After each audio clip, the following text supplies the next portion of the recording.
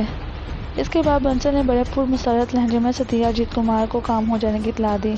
بجرنگی بمبئی پہنچ گیا۔ راستے بھر وہ اس علاقے اور محلے کا نام یاد کرتا رہا تھا۔ کیرولین نے بابو رام سہائے کو اس کا حلیہ بتا دیا تھا۔ خود بابو رام سہائے نے بھی اپنے بارے میں تھوڑی سی تفصیل بتائی تھی اور وہ کہاں ہے۔ بیگم صاحب بیمار آدمی ہوں، اگر ریلوے اسٹیشن نہیں پہنچ سکا تو اس کی وجہ میری بیماری ہوگی، پھر بھی پوری کوشش کروں گا کہ اسٹیشن جا کر بجرنگی صاحب سے ملوں اور انہیں اپنے ساتھ گھر لے جاؤں۔ بجرنگی پلیٹ فارم پر اتر گیا۔ مختصر سامان اس کے ساتھ تھا۔ وہ گردن اٹھا کر اسٹیشن پر ماسٹر بابو رام سہائے کو تلاش کرنے لگا اور اسی وقت دبلے پتلے بدن اور لمبے قد کا ایک آدمی سارا سے لباس میں اس کے پاس پہنچ گیا۔ اس نے دونوں ہاتھ جوڑ کر پرنام کیا اور بولا، اگر آپ میں صحیح پہچان رہا ہوں تو آپ ہی بابا بجرنگی ہیں۔ ہاں، اور آپ بابو سہائے ہیں، بجرنگی نے کہا اور آگے بڑھا۔ بابو رام سہائے فوراً ایک قدم پیچھے ہٹ گیا اور بولا، آپ سے گلے نہیں مل سکوں گا بجرنگی جی، دمے کا مریض ہوں، آئیے میرے ساتھ، یہ اپنا سامان مجھے دے دیجیے۔ نہیں، ایسی کوئی بات نہیں رام سہائے جی، کیا آپ کے ساتھ میری رادھیکا بھی آئی ہے؟ نہیں جی، آئیے آپ رام سہائے۔ بجرنگی کے ساتھ اسٹیشن سے باہر نکل آیا اور ایک آٹو رکشا سے بات کی اور دونوں آٹو میں بیٹھ کر چل پڑے۔ بابو رام سہائے نے رکشا ڈرائیور کو پتہ بتا دیا تھا۔ رادھیکا آپ کے ساتھ کیوں نہیں آئی؟ کیا آپ نے اسے بتا دیا تھا کہ اس کا بھائی آپ سے ملنے آ رہا ہے؟ نہیں بجرنگی جی، میں سے یہ بتانا ٹھیک نہیں تھا، بھگوان جانے کیا اونچ نیچ ہو جاتی، میں تو جھوٹا پڑتا نا۔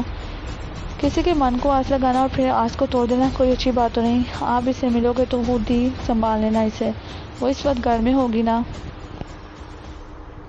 نہیں، میں نے ان بیگم صاحب کو بتا دیا تھا کہ میں اسکول ماسٹر ہوں، وہ میرے ہی اسکول میں شام کو پڑھاتی ہیں۔ میرے گھر کے برابر ایک چھوٹی سی کھولی میں نے اسے لے کر دی ہے۔ بچی کو اپنے پاس رکھنا میں نے اچھا نہیں سمجھا، پر وہ میرے گھر کے سارے کام کرتی ہے، مجھے پتا سمان سمجھتی ہے۔ اس کی صحت تو ٹھیک ہے نا؟ اب تو اس کی عمر کافی ہو گئی ہوگی۔ دبلی پتلی ہے یا بھاری بدن ہو گیا ہے؟ نہیں، دبلی پتلی ہے، بڑی شریف عورت ہے وہ۔ آپ نے اسے میرے بارے میں بالکل نہیں بتایا؟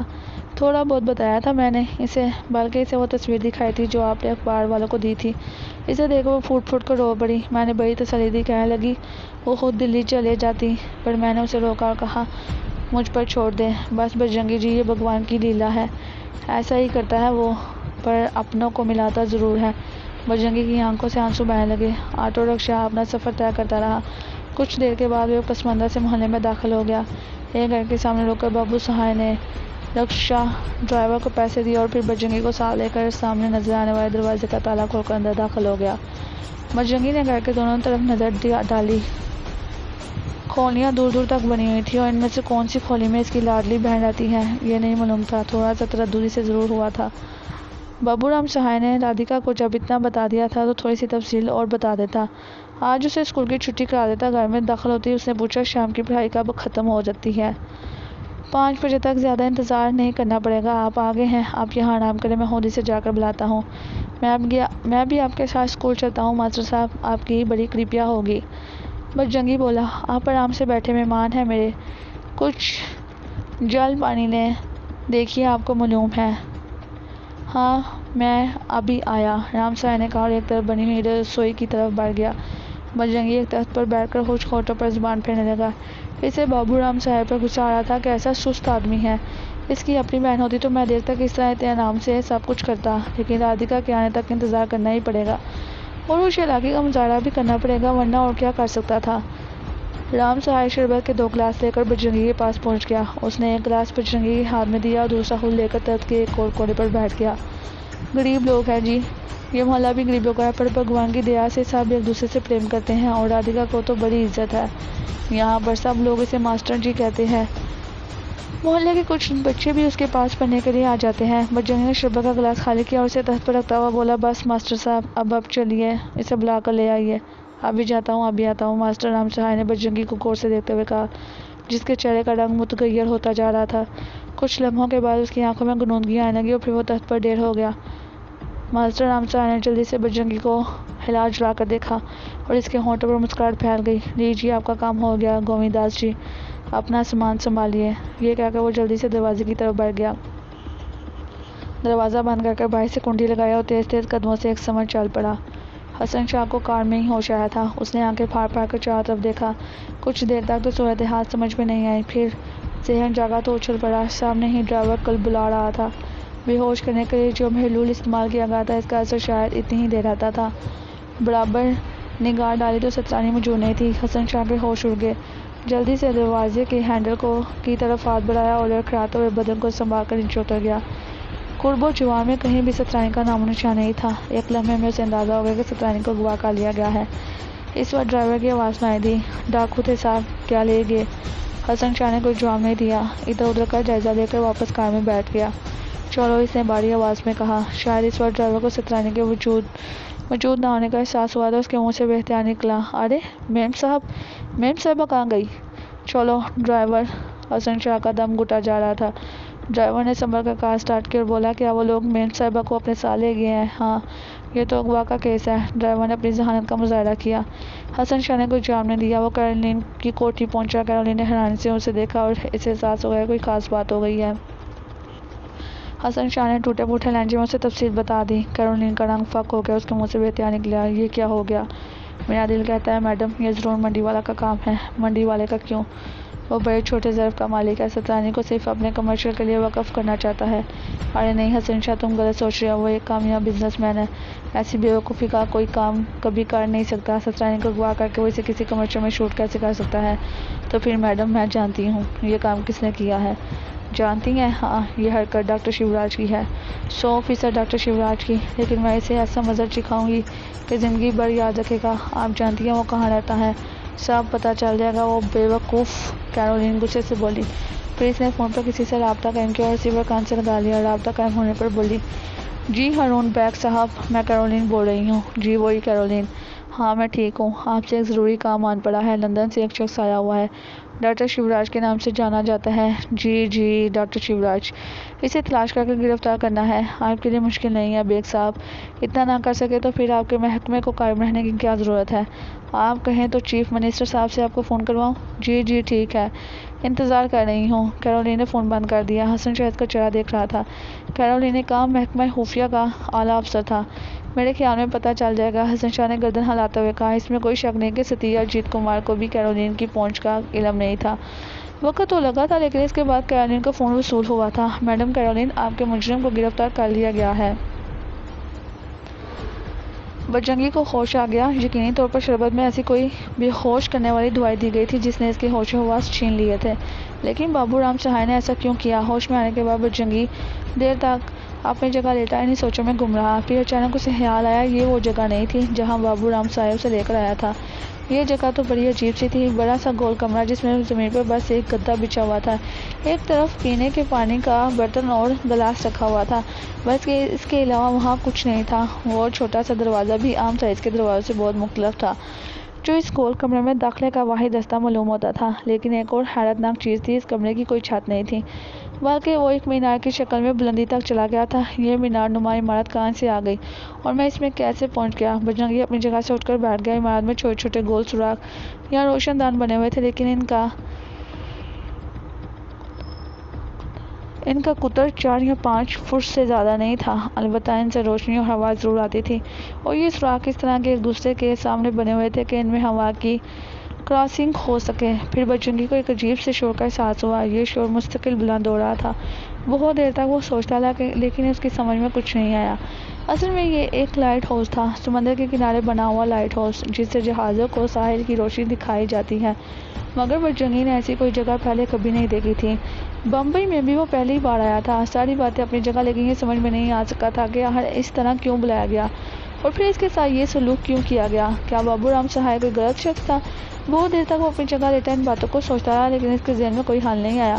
بدن کو ایک عجیب سی تھکن کا احساس ہو رہا تھا۔ وہ اپنی جگہ سے اٹھا اور ایک چھوٹے سے دروازے کے پاس پہنچ گیا، لیکن اسے احساس تھا کہ جن لوگوں نے اسے بے ہوش کیا ہے انہوں نے اس قید خانے کا دروازہ کھلا نہیں چھوڑ دیا ہوگا۔ دروازے پر تھوڑی سی کوشش کے بعد اس نے یہ خیال دل سے نکال دیا کہ اس جگہ سے آسانی سے باہر جایا جا سکتا ہے۔ دروازہ بھی بہت مضبوط لکڑی کا بنا ہوا تھا، اندر سے اسے بند کرنے کا کوئی ذریعہ نہیں تھا۔ بہرحال کافی دیر تک وہ اس گول کمرے میں چہل قدمی کرتا رہا۔ تھوڑی دیر تک قدموں میں لڑکھڑاہٹ قائم رہی، لیکن تھوڑی دیر کے بعد اس کی حالت خاصی بہتر ہو گئی۔ پھر اس نے مٹی کے برتن میں موجود ٹھنڈے پانی کے کئی گلاس پیے، ایک گلاس میں پانی بھر کر منہ پر خوب چھینٹے مارے اور گہری گہری سانس لے کر سوچنے لگا۔ رادھیکا کے نام پر یقیناً اس کے دشمن نے اسے دھوکے سے بلایا ہے۔ دفتر اس کے ذہن میں گربچن کا خیال ہے اور پھر یہ خیال چند ہی لمحوں میں یقین کی صورت اختیار کر گیا۔ چھوٹے دروازے پر آہٹ ہوئی اور اس کے بعد وہ تیز چڑچڑاہٹ کے ساتھ کھلا تھا۔ بجرنگی کی نگاہیں دروازے پر لگی تھیں۔ 6 افراد اندر داخل ہوئے، یہ سارے کے سارے مسلح تھے۔ انہوں نے پستولوں کے رخ بجرنگی کی طرف کیے ہوئے تھے۔ پھر 7واں آدمی اندر داخل ہوا، جسے لے کر بجرنگی سخت حیران ہوا تھا۔ اس نے گربچن کو ایک نگاہ میں پہچان لیا تھا، لیکن گربچن دیر تک اس کے چہرے پر نگاہیں گاڑے رہا۔ پھر ایک گہری سانس لے کر بولا، خوب حلیہ بدلا ہے تو نے بجرنگی۔ اس کا مطلب ہے گووند داس اور ہری رام بیچارے بے گناہ ہیں، تجھے واقعی کوئی نہیں پہچان سکتا۔ کاش وہ سترانی کو دیکھ لیتے تو ٹھاکر دلیپ سنگھ زندہ بچ سکتا تھا۔ خیر مر گیا، اچھا ہوا۔ میرے اس سے کون سے اچھے تعلقات تھے، پر بجرنگی دیکھ لے، تیری ساری چالاکیوں کے باوجود آخر میں نے تجھے اپنے قبضے میں کر ہی لیا۔ میرے بلانے پر تو بمبئی آیا ہے۔ بجرنگی نے گہری سانس لی اور گردن ہلاتا ہوا بولا، ہاں گربچن ٹھیک کہتا ہے، بہن کے نام پر ایک بار پھر دھوکہ کھا گیا ہوں، پر مجھے صرف اتنا بتا دے کہ وہ جیتی ہے یا نہیں، بڑی مہربانی ہوگی تیری میرے اوپر۔ گربچن سنگھ ہذیانی انداز میں ہنس پڑا، میں اور تیرے اوپر کوئی مہربانی کروں گا؟ اچھا ہوا تو نے مجھے یہ بات بتا دی کہ تیرے من میں اپنی بہن کی زندگی یا موت کے بارے میں جاننے کا اچھا ہے۔ چل، اس سے زیادہ خوشی کی بات اور کوئی نہیں ہے میرے لیے کہ تو مر کر بھی اپنے دل میں یہ خلش لے کر جائے گا، تیری بہن جیتی ہے یا مر گئی۔ مجھے معلوم ہے، سب کچھ معلوم ہے، پر بتا دینے کا مطلب یہ ہے کہ میں تجھے یہ خوشی مل جائے یا غم مل جائے، میں تجھے خوشی ہی نہیں غم بھی نہیں دینا چاہتا، چونکہ جو چرخا تو نے میرے دل پر لگایا ہے بجرنگی، بھگوان کی سوگند، وہ بھولنے والا نہیں ہے۔ مارنا ہے اسے گووند داس، مارنا ہے اسے۔ اندر آ جاؤ تم دونوں بھی، گربچن سنگھ نے کہا اور پیچھے سے گووند داس اور ہری رام بھی اندر داخل ہو گئے۔ ایسی موت بتاؤ اس کے لیے جس سے یہ مر مر کر جیے اور جی جی کر مرے، ایسی موت بتاؤ مجھے اس کے لیے۔ اس نے میرے بھائی کو مجھ سے جدا کر دیا، وہ بس کی گانٹھ، وہ زہر کی پوٹ۔ بجرنگی لکھ لے اس بات کو بھی کہ میں اسے بھی ایسی موت ماروں گا کہ مرنے کے بعد بھی اس کی آتما بھٹکتی رہے۔ میرے سامنے وہ کسی کھیت کی مولی ہے، کتے چھوڑوں گا اس پر، خون خوار کتے، بھوکے کتے جو اس کی بوٹی بوٹی کھا جائیں گے۔ گربچن نے دانت پیستے ہوئے کہا۔ بجرنگی بے اختیار ہنس پڑا، سبھی لوگ اسے تعجب سے دیکھنے لگے۔ بجرنگی نے ہنستے ہوئے کہا، اور جتنے کتے اس کی بوٹیاں کھائیں گے نا گربچن، وہ سارے کے سارے کچھ لمحوں میں مر جائیں گے، تو میں ان کتوں میں تجھے بھی شامل کر دیتا ہوں، مجبور کر دیتا تجھے کہ تو بھی سترانی کی بوٹیاں نوچ کر کھائے۔ ارے واہ، کیا کہتے ہو گووند داس، کیسا کھیل رہے گا یہ؟ بجرنگی کو جیتا کیوں نہ رکھا جائے اور اسے مجبور کیا جائے کہ وہ بھی سترانی کا جھوٹا پانی پیے اور جھوٹا کھائے، اس کی موت بھی ایسی ہو جیسی میری جگرراج کی ہوئی تھی۔ کیا کہتا ہے تو گووند داس؟ گووند داس تھوڑا سا آگے جھکا، اس نے گربچن کے کان میں کچھ کہا۔ گربچن سنتا رہا، پھر بولا، ٹھیک ہے، تو ٹھیک کہتا ہے، بالکل ٹھیک کہتا ہے، تیری بات کو میں من سے مانتا ہوں، ٹھیک ہے، ایسا ہی کرتے ہیں، بمبئی آنے کا کوئی فائدہ تو ہو۔ چل بجرنگی، گووند داس نے تجھ سے جیون کے تھوڑے سے دن اور راتیں بھی چھین لی ہیں جو میں نادانی میں تجھے دینے لگا تھا۔ سچی بات ہے، میں نے جگرراج کی لاش پر سوگند کھائی تھی کہ ایک لمحے کے لیے بھی ملے گا تو تجھے جیتا نہیں چھوڑوں گا، سوگند پوری کرنی ہے۔ چلو چلو، تیاری کرو مہاراج، بجرنگی کو انتم سنسکار کے لیے لے چلو۔ وہ لوگ جو پستول برادر تھے اچانک ہی بجرنگی پر ٹوٹ پڑے، انہوں نے بجرنگی کے ہاتھ اور پاؤں رسیوں سے کس دیے۔ بجرنگی کو اندازہ تھا کہ اب زندہ رہنا مشکل ہے، آخرکار اسے موت نے گھیر لیا۔ اس نے پھیکی سی مسکراہٹ کے ساتھ کہا، ٹھیک ہے گربچن، میں نے تیرے دل میں گاؤ ڈال دی ہے، تو نے میری بہن چھینی، میں نے تیرا بھائی چھین لیا، حساب برابر۔ مت بتا مجھے، اس جنم میں نہ صحیح، دوسرے جنم میں تو میں اپنی بہن سے ملاقات ضرور کروں گا، اور باقی رہا سترانی کا معاملہ تو یہ سب بھگوان کے کھیل ہیں، بھلا ہم میں سے کون بھگوان کے لکھے ہوئے کو مٹا سکتا ہے۔ لے چلو اس کتے کو، جاؤ ہری نام گووند داس کے ساتھ مل کر انتظام کرو۔ تقریباً 1 گھنٹہ وہاں لگ گیا تھا۔ 1 گھنٹے کے بعد وہ لوگ بجرنگی کو لائٹ ہاؤس کی اس عمارت سے باہر نکال لائے۔ باہر ایک جیپ کھڑی ہوئی تھی، بجرنگی کو اس میں جیپ میں ڈال کر وہ ساحل کی جانب چلے۔ بجرنگی بالکل خاموش تھا، اسے سمجھ گیا تھا کہ زندگی کے آخری لمحات آ گئے ہیں۔ بہرحال اس میں کوئی شک نہیں تھا کہ رادھیکا کی زندگی اور موت کے بارے میں جاننے کی خواہش اس کے دل میں اب بھی موجود تھی، لیکن گربچن انتقام کی آگ میں چل رہا تھا، اور وہ بجرنگی کو ہر اس تکلیف سے گزارنا چاہتا تھا جو اس کے دل و دماغ کو شدید طریقے سے محسوس ہو۔ جیپ کا سفر تھوڑی دیر تک جاری رہا، اس کے بعد ساحل آ گیا۔ ساحل پر ایک بڑی سی لانچ پانی کی لہروں پر ہچکولے لے رہی تھی۔ بجرنگی کو جیپ سے لانچ پر منتقل کر دیا گیا۔ گربچن ساتھ تھا، باقی تمام افراد بھی لانچ میں داخل ہو گئے۔ تھوڑی دیر کے بعد لانچ سٹارٹ ہو کر گہرے پانی کی جانب چل پڑی۔ رفتار کافی تیز تھی، گربچن کی آنکھوں میں خون اترا ہوا تھا۔ بجرنگی کو ایک جگہ بٹھا دیا گیا۔ لانچ کا سفر کوئی 1 گھنٹے تک جاری رہا۔ اب وہ بالکل کھلے سمندر میں پہنچ چکی تھی۔ بجرنگی کے ہاتھ پاؤں بندھے ہوئے تھے۔ آخرکار لانچ کی رفتار سست ہوئی اور گربچن سنگھ کے آدمیوں نے بجرنگی کو لانچ کے بالکل کنارے پر کھڑا کر دیا۔ گربچن سنگھ بدستور پتھر کے بت کی مانند بیٹھا ہوا تھا۔ جب لانچ رک گئی تو گربچن سنگھ کھڑا ہو گیا۔ اس نے نفرت بھری نگاہوں سے بجرنگی کو دیکھا اور بولا، وہ موت دے رہا ہوں تجھے کہ مرنے کے بعد بھی یاد کرے گا۔ یہ میرے بھائی جگن راج کی موت کا بدلہ ہے، اور تو اس بات پر یقین رکھنا، بلکہ مرنے کے بعد اگر تیری روح بھٹکتی رہی سترانی کے پاس پہنچ جائے تو دیکھنا میں اس کی موت کس طرح واقع ہوتی ہے۔ گربچن سنگھ نے آگے بڑھ کر ایک زوردار لات ماری، بجرنگی کی کمر پر سیدھ کر دی۔ بجرنگی اچھل کر پانی میں جا گرا۔ سمندر کا بفرا ہوا شور کانوں میں ابھر رہا تھا۔ بجرنگی بے کسی سے ہاتھ پاؤں مار رہا تھا۔ اس نے آسمان کی طرف نگاہیں اٹھائیں، دیکھا اور اس کے منہ سے آواز نکلی، ہے بھگوان، اگر رادھیکا اس سنسار میں موجود ہے تو اس کی سہانت نہ کرنا، اگر وہ اس سنسار سے جا چکی ہے تو میری آتما کو سیدھا اس کی آتما کے پاس لے جانا، جے بھگوان۔ یہ کہہ کر اس نے آنکھیں بند کر لیں۔ ڈاکٹر شیوراج غصے سے پاگل ہو رہا تھا۔ اسے معمولی لوگوں کی طرح گرفتار کیوں کیا گیا تھا؟ تھانے کی عمارت میں لے آیا گیا۔ یہی شکر تھا کہ پولیس نے اسے لاک اپ میں نہیں ڈالا تھا۔ تھانے کی عمارت کے ایک گندے سے کمرے کی گندی اور ٹوٹی پھوٹی بینچ پر بٹھا دیا گیا تھا۔ بہت دیر سے وہ اس بینچ پر بیٹھا ہوا پہلو بدل رہا تھا۔ اسے شدید پیاس لگ رہی تھی۔ کچھ دیر کے بعد اس نے دروازے پر کھڑے ہوئے سنتری سے کہا، مجھے پانی پلا دو۔ منگواتا ہوں، سنتری نے کہا اور کسی دوسرے سنتری سے پانی لانے کے لیے کہا۔ دوسرا سنتری کچھ لمحوں کے بعد ایلومینیم کے ایک موڑے تلے گلاس میں پانی لے آیا۔ ڈاکٹر شیوراج کو پیش کیا گیا تو وہ حیرت سے گلاس دیکھتا بولا، یہ کیا ہے؟ پانی مانگا تھا تو نے؟ یہ پانی کا گلاس ہے تو پانی کا گلاس، یہ تمہاری مرضی ہے کہ اس میں کچھ بھی ڈال کر پی لوں؟ سنتری نے مذاق کیا۔ چارلس سوبرارچ نے بھی اسی گلاس میں پانی پیا تھا۔ بابو جی، اگر چارلس سوبرارچ کے کمبل پر بیٹھنا ہے تو اندر لاک اپ کے کمرے میں چلو۔ دوسرے سنتری نے بھی اس مذاق میں حصہ لیا۔ تمہارے افسر کب آئیں گے؟ ڈاکٹر شیوراج نے پوچھا۔ مرضی کے مالک ہیں جناب، ہمیں کوئی خبر نہیں ہے۔ شیوراج گہری سانس لے کر خاموش ہو گیا۔ اس نے پانی واپس کر دیا۔ بہرحال اسے بہت زیادہ انتظار نہیں کرنا پڑا تھا۔